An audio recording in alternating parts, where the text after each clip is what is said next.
Vision.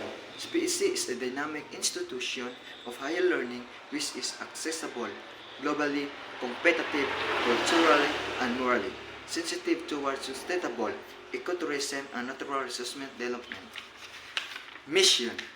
Pursuant to Section 3 or Republic Act 7923, the college shall provide professional, technical, and special instruction for special purposes and to promote research and extension services, advanced studies, and progressive leadership in agriculture, forestry, engineering, arts, and sciences, and other relevant studies.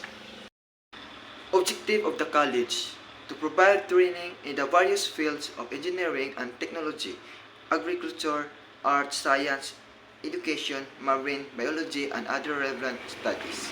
Number 2, to equip the student with the skills, positive attitude, self-knowledge, and expertise that would make them function and useful member of society.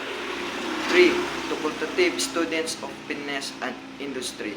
4, to offer the balanced education that demands quality performance from among the faculty and maximum effort from the students. 5, to constantly upgrade the quality of instruction in our curricular programs. 6, to establish linkage with other government agencies, non-government organizations, and industry for alignment and centralization of operation and industry for job placement and employment opportunities of graduates. 7, to promote progressive leadership in research, extension, and production needed for socio-economic development of province and the region. 8, to provide technical and special instruction to the physically handicapped yet distinct individuals. Quantitative policy. Camiguin Polytechnic State College, an institution of higher learning in the island, of provide quality, higher professional, technical instruction, research, extension, and production services, advanced studies in progressive leadership in agriculture, teacher education, engineering, and computer studies into visual technology, art and sciences, tourism, business, and public administration. To achieve this, CPEC shall 1. Deliver quality service to stakeholders. 2.